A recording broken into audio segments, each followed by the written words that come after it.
All right, so this is something that I've been kind of struggling with, and maybe you have too.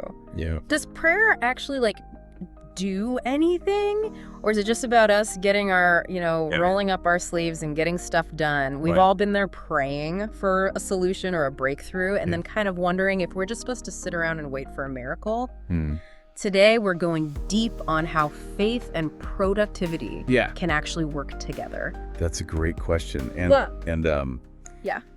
it's a question that's been kind of, the crux of theologians and philosophers for centuries. Yeah. What's fascinating is that it's not an either scenario. It's more about the synergy between the two. Synergy. Okay, I like where this is going. Yeah. So we're not talking about wishing upon a star, hoping everything falls into place. Yeah. But how does prayer actually boost our productivity? Think of prayer as a mental declutter. It's like hitting the reset button on your brain, helping you to see your priorities more clearly. Okay. And figure out where to focus your energy. So it's like closing all those unnecessary tabs on your computer. Exactly. Suddenly your brain has the RAM to actually think again. That's a great analogy. And you know what's really cool? Science is actually backing this up. Well, hold on. Yeah. Science and prayer in the same sentence. Now that's a deep dive. There you go. So it's not just some feel-good spiritual thing. There's actual neurological evidence. Absolutely. There's a growing body of research that's showing the positive effects of mindfulness on cognitive function, and prayer in its various forms is essentially a practice of mindfulness. This reminds me of that time I was totally freaking out about a project deadline. Yeah. I was hitting a wall, so I just stopped. It took a few minutes to pray. And wouldn't you know, the solution popped into my head. It was like clearing a mental logjam. That's a perfect example of how prayer can help to shift our perspective. Right. It's not always about getting a direct answer, but about opening ourselves up to new possibilities and seeing things from a fresh angle. This makes me think of Proverbs 3:5-6. Trust in the Lord with all your heart, and lean not on your own understanding. In all your ways, submit to him, and he will make your paths straight. Yeah. So we're talking about aligning ourselves with a bigger picture. Precisely. Yeah. When we step back from our own limited perspective and we seek guidance, the path forward often becomes clearer. But there's another side to this coin, right? Faith without works is dead, as the book of James tells us. Right. So where does action fit into all of this? I've wrestled with that too. Right. Is it enough to pray about things, or are we supposed to be doing something? Right. What's the balance? Yeah, what's the balance? That's where the synergy kicks in. It's not about replacing action with prayer, but about empowering our actions with faith. Think of it this way. You're still the one driving the car, but now you've got a GPS guiding you. Okay, so praying for that dream job is great. Yeah. But we're not off the hook for sending out resumes and networking. Exactly. Faith isn't about passivity. It's about taking inspired action. Okay. It's about putting in the work, but doing it with a sense of purpose and direction that comes from something bigger than ourselves. I'm starting to see how this all connects. We're not just waiting for miracles to drop in our laps. Right. We're actively participating in the process. So it's less about what we're doing and more about how we're doing it right. You got it. And that brings us to this really interesting concept, making spirit-led decisions. Ooh, spirit-led decisions. Okay, break that down for me and for everyone listening. It's about ensuring that our actions aren't just driven by what's urgent or what everyone else is doing, Okay. but by what truly aligns with our faith and values. Before making a big decision, pause and ask yourself, does this resonate with my core beliefs? Does it feel right in my soul? So it's like adding a filter to our to-do lists, prioritizing the things that really matter. Yeah. Not just the urgent, but the important. I like that. And here's a concrete example.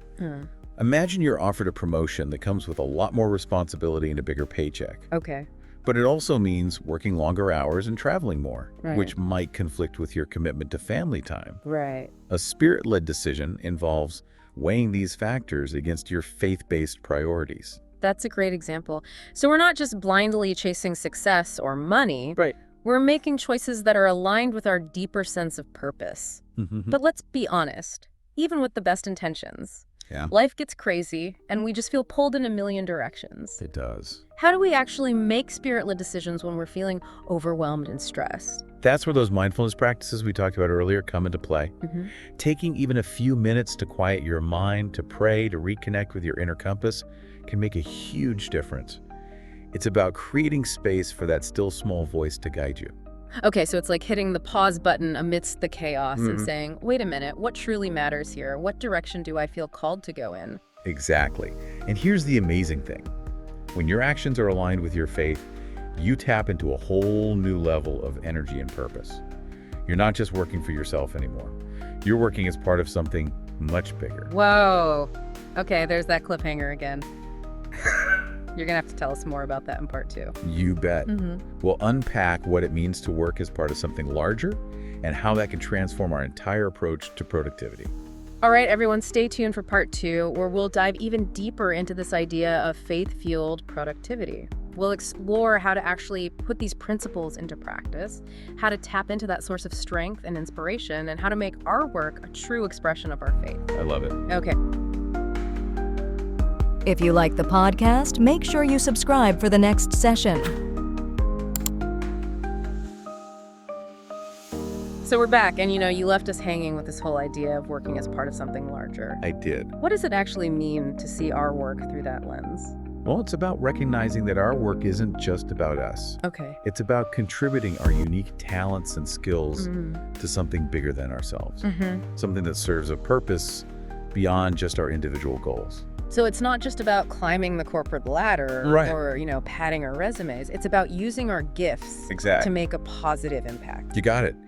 And when you start to see your work as a contribution to a greater good, it can completely change your motivation and your experience. So instead of dreading that Monday morning meeting, you might actually feel excited about the opportunity to use your skills to solve a problem. Absolutely. Or to help your team succeed. That's the idea. Yeah. It's about reframing your perspective. Okay. And this aligns beautifully with that passage from Colossians we touched on earlier. Whatever you do, work at it with all your heart, as working for the Lord, not for human masters. Right. So it's about bringing that sense of dedication and purpose to everything we do. Right. Even the seemingly mundane tasks. That's small things. But how do we actually make that shift? I mean, not all of us, have jobs that feel like we're saving the world. Right. Sometimes work is just work. Yeah, I hear you. And that's where it gets really interesting. It's not about the type of work you do. Okay. But about the attitude you bring to it. Okay. It's about finding the meaning and purpose within your own sphere of influence. Okay. No matter how big or small. So even if you're not a doctor or a teacher, you can still find ways to make a difference. Absolutely. Through your work. It might be about being a reliable teammate, offering a listening ear, or simply bringing a positive attitude to your workplace. Yeah. It's about recognizing that even small acts of service can have a ripple effect. I love that. It's about shifting our focus from what's in it for me to how can I contribute? There you go. But let's be honest, even with the best intentions, we all hit those walls, those moments of overwhelm and burnout. Yes, we do.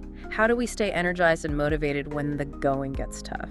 That's where the importance of rest and reflection comes in. Okay.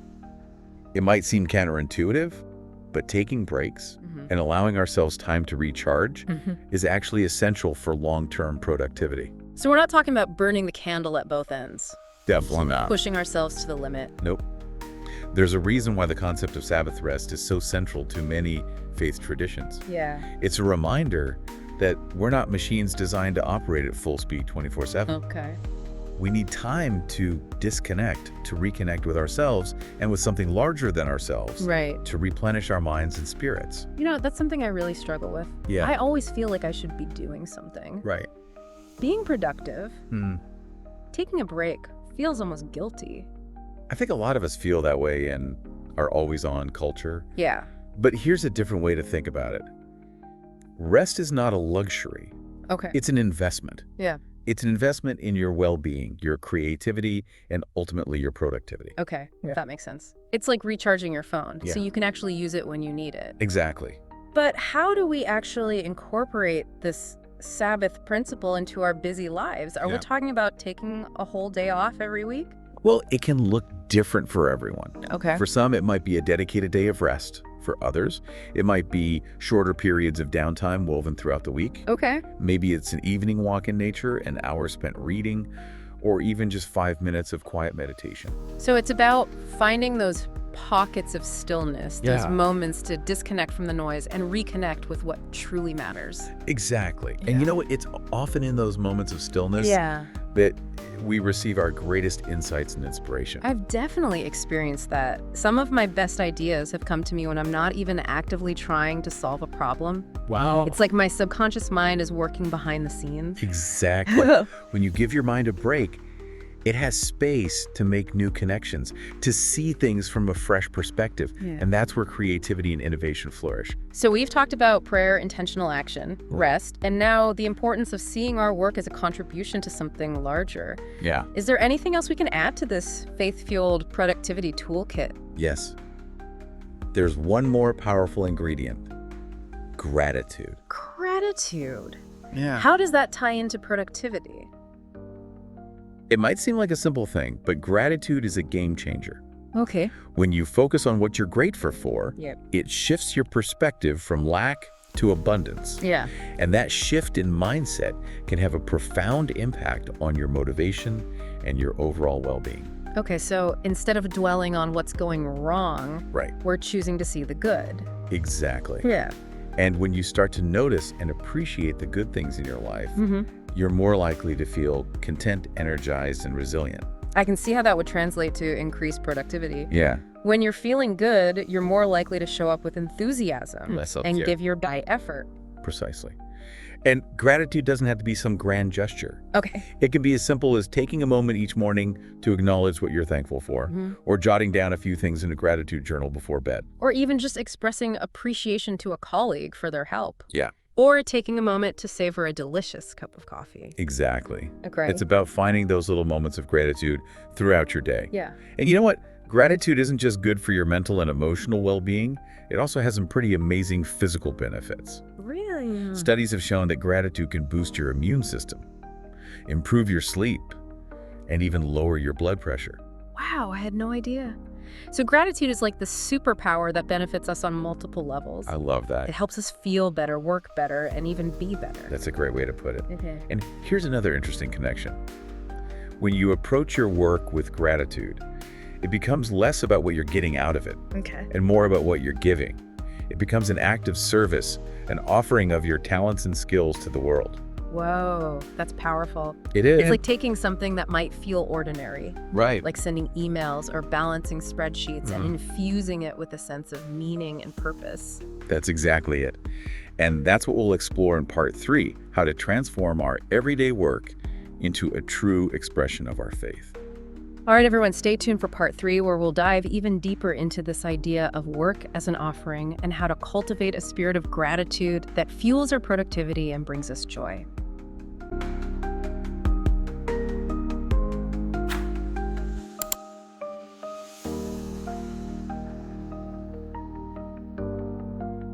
Okay, so we're back for the last part of our deep dive. Yeah. You know, I gotta say, I'm feeling pretty inspired to put all of this into practice. I love it. But before we wrap up, let's circle back to this idea of work as an offering. Yeah. What does that actually look like in practice? It's about approaching our work with a sense of reverence and purpose, recognizing that our talents and skills are gifts that we can use to serve others and to make a positive impact on the world. So it's not just about clocking in and clocking out. Yeah. It's about bringing our best selves to the table and using our work as a way to express our faith. Exactly. It's about infusing our work with a sense of meaning and purpose, seeing it as a way to contribute to something larger than ourselves.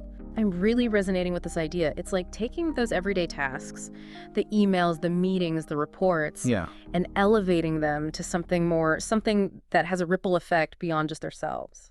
And you know what's really cool? When you approach your work with that mindset, it can actually become a form of worship. Hold on, worship. I usually associate that with singing hymns or going to church. Yeah. How can work be a form of worship? It's about dedicating our efforts to something greater than ourselves, doing our work with excellence and integrity, and seeing it as a way to honor God and to serve others. Remember that verse from Colossians. Whatever you do, work at it with all your heart, as working for the Lord, not for human masters. Okay, that's starting to click for me. So it's not about the specific tasks themselves, but about the attitude and the intention we bring to our work. Exactly. It's about seeing our work as a sacred calling and opportunity to use our gifts to make a difference in the world. This is making me think about all those times I've felt frustrated or unfulfilled in my work. Maybe it's because I've been approaching it from the wrong perspective. It could be. What if instead of seeing it as a chore or a means to an end, Right. I saw it as an opportunity to serve and to contribute? That's a powerful shift in perspective, and it can completely transform your experience of work. When you see your work as an offering, it becomes less about what you're getting out of it and more about what you're giving. I can see how that would lead to more fulfillment and satisfaction. Yeah. It's like finding that sweet spot where your passion, your skills, and your desire to make a difference all intersect. And when you're working from that place of alignment, you tap into a whole new level of energy and motivation.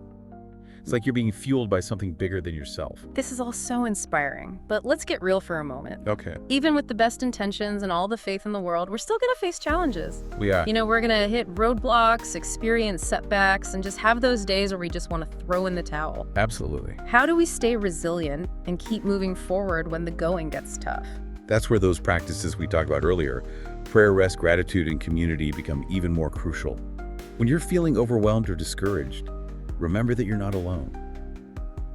You have a source of strength to draw from, a community to support you, and a purpose to guide you. So it's about leaning into our faith, tapping into that inner reservoir of resilience, Yep. and remembering that even the toughest challenges are temporary. Exactly. Yeah. And sometimes those challenges are actually opportunities for growth. Okay. They force us to stretch ourselves, to develop new skills, and to deepen our reliance on something greater than ourselves. This has been such an insightful and eye-opening conversation. I feel like I'm walking away with a whole new framework for approaching my work, one that's rooted in faith, purpose, and a deep desire to make a difference. I love that. I want to thank you for sharing your wisdom and insights with us today. It's been my pleasure. To everyone listening, I hope you feel as inspired as I do to go out there and make your work and offering a force for good in the world. Remember, you are capable of incredible things. It's been a pleasure joining you on this journey, and remember, even small acts of service done with faith and intention can create a ripple effect that extends far beyond ourselves. So as we wrap up this deep dive, I want to leave you with this thought. What if, instead of just working for a living, we started working as a way of living, a way of expressing our faith, serving others, and making the world a little brighter? One task, one project, one interaction at a time. Keep shining your light, everyone. If you like the podcast, make sure you subscribe for the next session.